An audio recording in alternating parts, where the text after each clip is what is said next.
بسم اللہ الرحمن الرحیم۔ اصول شاشی کا صفحہ نمبر 15 ہے۔ بات چل رہی تھی حقیقت اور مجاز کے بارے میں۔ حقیقت ایسا لفظ ہے جو اپنے معنی موضوعوں میں استعمال ہوتا ہے تو وہ اس کے حقیقی معنی ہے۔ جب لفظ کے معنی غیر موضوعوں میں استعمال ہو تو وہ اس کے مجازی معنی کہلاتے ہیں۔ اس کی چند مثالیں دی گئی ہیں، ٹھیک ہے نا بھائی۔ اور حکم یہ بیان کیا گیا ہے بھائی، جب لفظ کے حقیقی معنی مراد ہیں تو مجازی معنی مراد نہیں ہو سکتے۔ اگر کسی وجہ سے مجازی معنی لے لیے گئے ہیں، حقیقی معنی باقی نہیں رہتے۔ چنانچہ اس کی کچھ مثالیں دی گئی تھیں، انہی مثالوں سے ہم آگے بڑھ رہے ہیں۔ وَلَئِنْ قَالَ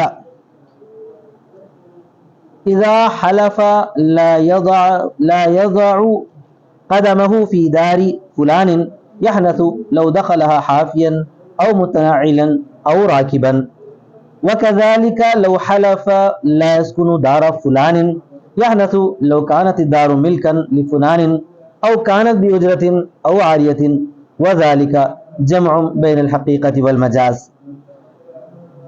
یہاں سے دو اعتراضات ہیں احناف کے اس دعوے پر، احناف کے کہ لفظ کے جب حقیقی معنی مراد ہے تو مجاز نہیں آ سکتے، اور اگر مجازی معنی لے ہی لیے گئے ہیں تو حقیقی معنی باقی نہیں رہتے۔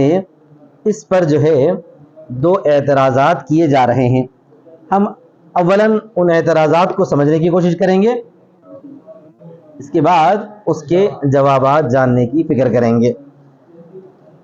پہلا اعتراض، اور اگر کہے، اور اگر کہے، کون کہے؟ معترض کہے۔ اور اگر کہے سے مراد معترض کہے، اس کے بعد 1 2 3 چوتھی لائن میں اس کے نیچے ہے قلنا، ہم کہیں گے۔ کیا کہیں گے؟ ہم کہیں گے، یعنی اس معترض کے جواب میں ہم کہیں گے۔ سمجھ میں آ گیا؟ اب معترض کیا کہتا ہے؟ معترض یہ کہتا ہے کہ دیکھو حنفیو، تم لوگوں نے تو دعویٰ کیا ہے کہ لفظ کی حقیقی اور مجازی معنی بیک وقت مراد نہیں لیے جاتے، لیکن ہم ایک مثال دے رہے ہیں، ہم ایک مثال دے رہے ہیں کہ لفظ کے بیک وقت معنی حقیقی اور معنی مجازی لیے جا رہے ہیں۔ لفظ کے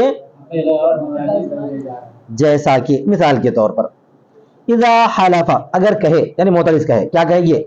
اذا حلف لا يضع قدمه في دار فلان يحنث لو دخلها حافيا او متناعلا او راكبا۔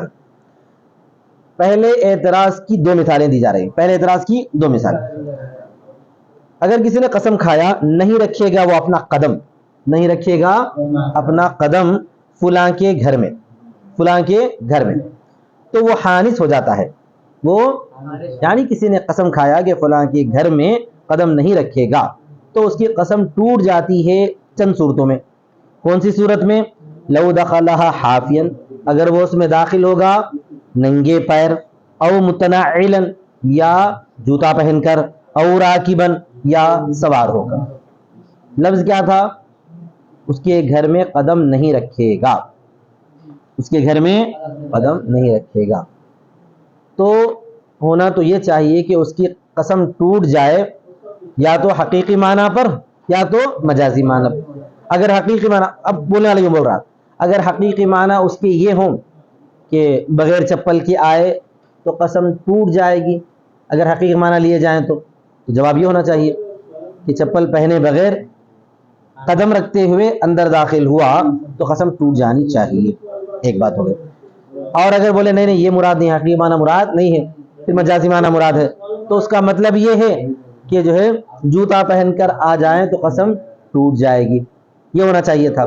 لیکن احناف کیا بولتے ہیں؟ ننگے پیر آئے تب بھی قسم ٹوٹے گی، جوتا پہن کر آئے تب بھی قسم ٹوٹے گی، یہاں تک کہ سواری پر آئے تب بھی قسم ٹوٹے گی۔ تو جناب احناف صاحبین، آپ لوگوں نے تو حقیقی اور مجازی دونوں معنی کو یہاں پر جمع کر لیا ہے۔ لفظ کے حقیقی معنی ہے بغیر چپل کے آنا، سمجھ میں آ گیا نا، اور لفظ کی مجازی معنی ہے جوتا پہن کر آنا یا سوار ہو کر آنا، تو یہاں پر حقیقی معنی بھی لے لیے اور مجازی معنی بھی لے لیے، یہاں تک کہ اگر کود کے آیا تو بھی آپ لے لیتے ہیں وہ معنی، سمجھ آ گیا نا۔ ہوا میں اڑتے ہوئے آیا تب بھی آپ بولتے ہیں کہ آپ کی قسم، اس آدمی کی قسم ٹوٹ جائے گی بولتے ہیں۔ پھر یہ کیسا ترجمہ کیے ہیں آپ؟ لفظ کی حقیقی اور مجازی معنی ایک جگہ نہیں ہو سکتے بولے ہیں۔ اب آپ خود ہی لفظ کی حقیقی معنی اور مجازی دونوں معنی ایک جگہ جمع کر کے دکھلا دیے ہیں، بتلا دیے ہیں. تو آپ اپنے اصول سے انحراف کرتے ہیں. آپ اپنے اصول سے اتنا سمجھ میں آیا؟ نہیں سمجھ میں آیا؟ دیکھیے اب دوسری مثال اسی کے تحت، یعنی پہلے اعتراض پر اور ایک مثال. وَكَذَلِكَ لَوْ حَلَفَ، اسی طرح اگر کسی نے قسم کھایا، اسی طرح اگر کسی نے قسم کھایا، لَا يَسْكُنُ دَارَ فُلَانٍ، وہ نہیں رہے گا فلاں کے گھر میں. کیا قسم کھایا؟ مجاہد نے قسم کھایا کہ وہ یہ فلاں کے گھر میں نہیں رہے گا. قسم کھا لیا نا، زید کے گھر میں نہیں رہے گا. یحنث لو کانت الدار ملکا لفلان او کانت باجرۃ او عاریۃ، تو حانث ہو جائے گا وہ اگر وہ فلاں کا گھر ملکیت کا ہو یا اجرت کا ہو یا عاریت کا ہو. لو کانت الدار، اگر ہو گھر ملکیت کا فلاں کے لیے یا ہو اجرت کا یا عاریت کا. عاریت مانے مانگ کے رہتے سو، عاریت بولے تو بغیر کرائے کے استعمال کرنا. اجرت کا وہ کرائے کے ساتھ استعمال کرنا، عاریت کا وہ تو دوسری کی چیز بغیر کرائے کے استعمال کرنا عاریت کا ہے. جیسا کہ جو آپ جاتے جاتے چپل کی ضرورت پڑی، ارے بھائی میری چپل ادھر ہے، آپ کی استعمال کروں کیا جانے کے لیے، تو آپ جو ہے وہ جو چپل استعمال کریں وہ عاریت کی بولتے ہیں. کیا بولتے ہیں؟ عاریت کی. اب جیسے یہ پن کلپ آپ کا استعمال کر رہے ہیں ہم بطور عاریت کے، اس کا کوئی کرایہ دے رہا ہوں کیا میں؟ نہیں. یہ ملکیت ہے کیا میری؟ نہیں ہے، عاریت کی ہے. تو مطلب یہ ہے کہ فلاں کا گھر، لفظ کیا ہے بھائی؟ فلاں کا گھر. تو فلاں کے گھر سے مراد یا تو حقیقی معنی لینا آپ. حقیقی معنی کا مطلب کیا رہتے ہیں؟ فلاں کا ذاتی گھر. حقیقی معنی کیا؟ فلاں کا گھر سے مراد ملکیت والا گھر. حقیقی معنی کرنے لگے مجازی معنی لو. مجازی معنی کیا ہے بھائی؟ فلاں کا کرایہ کا گھر یا عاریت کا گھر. لیکن حنف کیا کر رہے ہیں؟ مجازی بھی لے رہے ہیں، حقیقی بھی لے رہے ہیں، اور بولتے ہیں اگر انہیں فلاں کے گھر میں رہ گیا چاہے وہ گھر اس کی ملکیت کا ہو تب یہ قسم ٹوٹیں گی. سمجھ میں آیا؟ تینوں صورتوں میں قسم ٹوٹے گی. تو احناف جو ہے اس کا جواب دینا باقی ہے. تو یہ ایک اعتراض کی دو مثالیں دی گئی، ٹھیک ہے نا بھائی؟ کون سا اعتراض تھا؟ گھر میں داخل ہونا. داخل ہونے کے حقیقی معنی ہے ننگے پیر داخل ہونا، یہ سوار ہو کر، لیکن آپ نے دونوں معنی کو جمع کر دیا ہے. دوسری مثال ہے تو فلاں کا گھر، فلاں کا گھر سے مراد حقیقی ملکیت کا گھر ہونا چاہیے تھا، لیکن آپ ملکیت اور عاریت یا اجرت دونوں کو جمع کر دیے. ٹھیک ہے. اسی طرح اور ایک مثال، اسی طرح اور ایک مثال ہے. تو اگر آپ جو ہے دو اعتراضات کی بجائے اس کو تین اعتراضات بولے تو ٹھیک ہے. پہلا اعتراض ہے گھر کے بارے میں، دوسرا اعتراض ہے فلاں کا گھر، سمجھ میں آئے گا نا؟ تیسرا اعتراض یہ ذرا عجیب ہے. وَكَذَلِكَ لَوْ قَالَ، اسی طرح پر اگر کہا عَبْدُهُ حُرٌّ، عَبْدُهُ حُرٌّ يَوْمَ يَقْدُمُ فُلَانٌ فَقَدِمَ، یوم یقدم، قدیم یقدم، یوم یقدم فلان، یوم یقدم فلان فقدم فلان لیلا او نہارا یحنث. اور ایک مثال یہ دیتے ہیں کہ اگر کسی نے بولا، اسی طرح اگر کسی نے کہا، کیا کہا؟ اس کا غلام آزاد ہے. یعنی کیا بولے گا؟ میرا غلام آزاد ہے، بولیں گے نا میرا غلام آزاد ہے جس دن فلاں آئے گا. کیا بولا؟ جس دن. یوم، یوم کے معنی کیا ہے؟ جس دن. تو دن کے حقیقی معنی تو ہوتے ہیں دن کا وقت. یوم کے حقیقی معنی کیا ہوتے ہیں؟ دن کا وقت. اور یوم کے جو ہے مجازی معنی کیا ہوتے ہیں؟ رات. بولنے والا ایسا بولتا سمجھو، دن کا وقت نہیں بلکہ جو ہے رات کا ٹائم، کوئی بھی ٹائم، یہ مجازی معنی ہو سکتے ہیں. لیکن اب آپ لوگ یہاں اس مثال میں یہ بولتے ہیں کہ اگر کسی نے اس طرح پر اگر بول دیا، کسی نے اسی طرح پر حلف کر لیا، یعنی یہ بول دیا کہ جس دن فلاں کا فلاں شخص آئے گا تو میرا غلام آزاد ہے. تو آپ بولتے ہیں کہ اگر انہیں دن میں آیا تو بھی غلام آزاد ہو جائے گا، حانث ہو جائے گا. انہیں اگر رات میں آیا تب بھی جو ہے حانث ہو جائے گا، یعنی غلام آزاد ہو جائے گا. ایسا بولتے ہیں. یہاں پر بھی آپ کیا کریں؟ حقیقی اور مجازی دونوں معنی کو جمع کر لی. تو تین صورتیں ایسی پائی گئی جن میں حقیقی اور مجازی دونوں معنی کو جمع کریں. تو مصنف ہمارے جواب دیں گے پہلی دونوں صورتیں ایک جیسی ہیں، پہلی دونوں صورتیں ایک جیسی ہیں، اسی کو ایک اعتراض ہم کہیں ایک جیسی دو صورتیں ہیں. تیسری صورت جو ہے تھوڑا سا الگ ہے. ان دونوں کا جواب اب ہم ان تینوں کا جواب گویا کہ ہم کو دینا ہے. پہلے دو صورتوں کا جواب ایک جیسا دیں گے, تیسری صورت کا جواب تھوڑا سا الگ دیں گے. دیکھیے ہم جواب میں کہیں گے قلنا, ہم نے کہا. اگر کوئی اس طرح اعتراض کرے تو ہم کہیں گے, کوئی اگر اس طرح کرے تو ہم کہیں گے وضع القدم صار مجازا عن الدخول بحکم العرف. قدم کا رکھنا مجاز ہے داخل ہونے سے عرف کے حکم کی وجہ سے رکھنا. یہ پہلا اعتراض کا جواب. قدم کا رکھنا بولنا ہے فلاں کے گھر میں قدم نہیں رکھوں گا, فلاں کے گھر میں. تو وہاں پر ہم بولتے ہیں قدم رکھنے کے لفظی معنی مراد نہیں ہے, یہاں پہ مجازی معنی مراد, حقیقی معنی مراد نہیں بلکہ مجازی معنی. لیکن اس کے مجازی معنی ہے داخل ہونا, اس کی مجازی معنی ہے داخل ہونا. یہ چپل سے, بغیر چپل کے, اڑتے ہوئے, تیرتے ہوئے, وہ سب نہیں ہے. داخل ہونا مجازی معنی ہے. قدم رکھنے کے حقیقی معنی مراد نہیں بلکہ مجازی معنی مراد ہے. کیا ہے مجازی معنی؟ داخل ہونا. اب وہ داخل ہونا ننگے پیر بھی آ سکتا ہے, چپل پہن کے بھی آ سکتا ہے, سوار ہو کے بھی آ سکتا ہے, اڑتے ہوئے بھی آ سکتا ہے, تیرتے ہوئے بھی آ سکتا ہے. اگر پورا پانی بھر گیا, تیرتے تیرتے اندر گھس گیا ہے, کود کے بھی آ سکتا ہے. سمجھ میں آ گیا نا؟ تو ہم مجازی معنی پر عمل کیے, ہم مجازی معنی پہ عمل کیے, اور حقیقی معنی پہ عمل نہیں کرے. اور کرو آپ, حقیقی معنی کون سے ہوتے ہیں یہاں پہ؟ حقیقی معنی صرف قدم رکھنا ہے. قدم رکھنے کا مطلب یہ باہر ٹھہر کے اندر پیر رکھنا,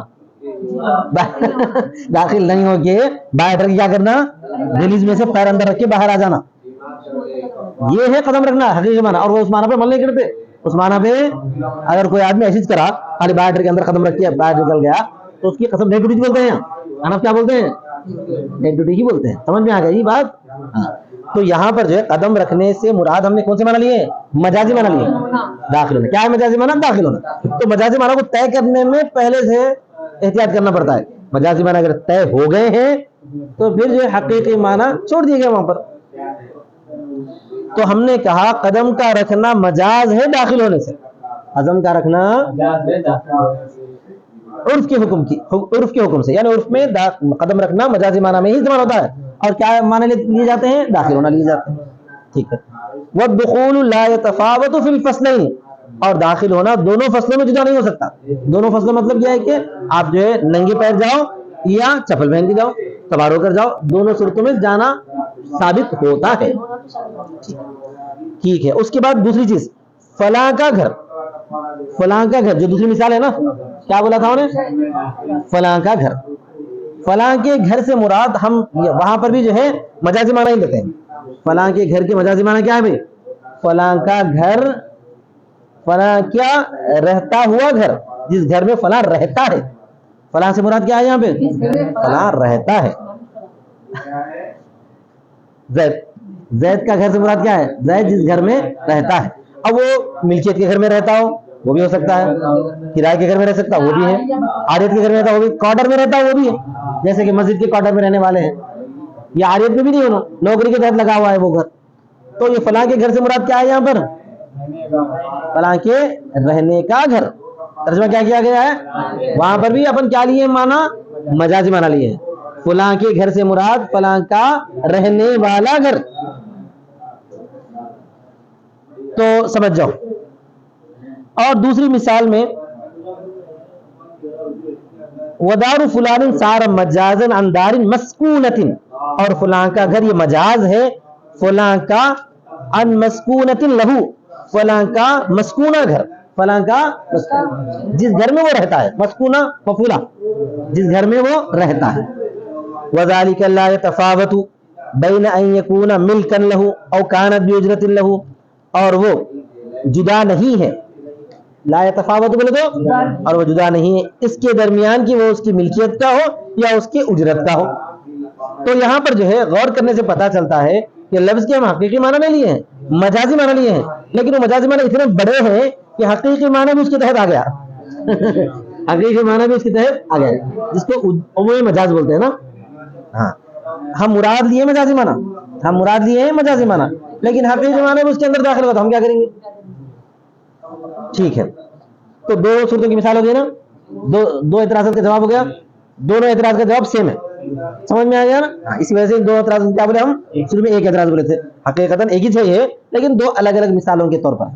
اس کے بعد جو تیسرا اعتراض جو یہاں پر ذکر کیا گیا وہ دیکھیے, واليوم فی مس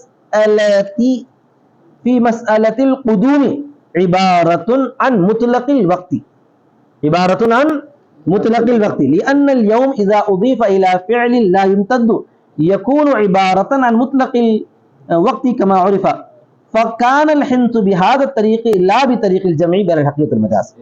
انہوں کیا بولتے ہیں، میرا غلام آزاد ہے جس دن کے فلاں آئے، تو وہاں پر جو ہے پہلے لفظ یوم کو سمجھو، پہلے لفظ یوم، لفظ یوم عربی کے اندر دن کے لیے بولا جاتا ہے، مطلق وقت کے لیے بولا جاتا ہے۔ لفظ یوم عربی میں اور اس کا ایک قاعدہ ہے، اس کا ایک قاعدہ ہے، اگر لفظ یوم کی نسبت، غور سے سمجھنا، لفظ یوم کی نسبت اگر فعل غیر ممتد کے ساتھ ہو، لفظ یوم کی نسبت فعل غیر ممتد کے ساتھ ہو، بتاتا ہوں ابھی، تو اس وقت یوم مطلق وقت کے لیے بولا جاتا ہے، اس وقت یوم مطلق وقت کے لیے بولا جاتا ہے، کوئی سا بھی وقت ہو، دن کا ہو کہ رات کا ہو، دوپہر بیچ کے دوپہر کا ہو، رات کے جو 12 بجے کا ہو، سمجھ میں آ گیا نا؟ بولو لفظ بولو، جب لفظ یوم کی نسبت فعل غیر ممتد کی طرف ہو تو اس وقت کیا بولتے ہیں، مطلق وقت کے لیے بولا جاتا ہے، سمجھ میں آ گیا؟ اچھا اب فعل غیر ممتد کس کو بولتے ہیں سمجھنا، ممتد کا مطلب ہوتا ہے لمبا ہونا، ممتد کا مطلب، غیر ممتد مطلب جو لمبا نہیں ہے، سمجھ میں آ گئی بات؟ ہاں، افعال دو قسم کے ہیں، ہم جو کام وغیرہ کرتے ہیں نا دو قسم کے ہیں، ایک ہے ممتد اور ایک ہے غیر ممتد۔ ممتد کا مطلب اس میں ٹائم لگتا ہے، جیسے پڑھنا ہے یہ ممتد ہے، اس میں کیا ہے، ٹائم لگ رہا ہے، کھانا کھانا یہ بھی کیا ہے بھائی، ممتد ہے، اس میں ٹائم لگتا ہے۔ بعض ایسے فعل ہیں جس میں ٹائم نہیں لگتا، جیسے اچانک کچھ چھینک آنا، اچھی بول کے آ گیا، اچھی تو نہیں ہوتا نا بھائی، تو اس میں ٹائم نہیں لگتا، تو فعل غیر ممتد، سمجھ میں آ گیا؟ بعض فعل ممتد ہوتے ہیں، بعض فعل غیر ممتد۔ اسی طرح کسی کا اندر آنا، کسی کا باہر جانا، یہ فعل غیر ممتد۔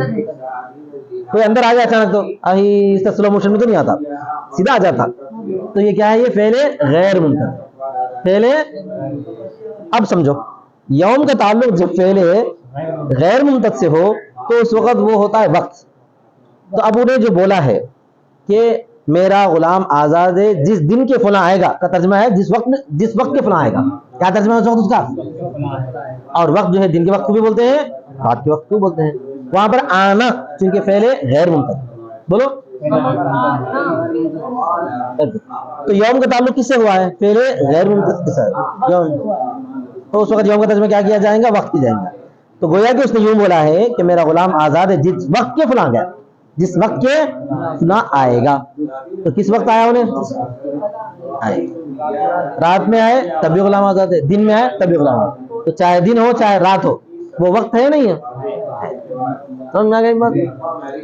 تو خلاصہ یہ ہوا کہ ہم جو ہے تینوں صورتوں میں مجاز اور حقیقت کو جمع نہیں کرے، بلکہ مجاز کے ایسے معنی بیان کرے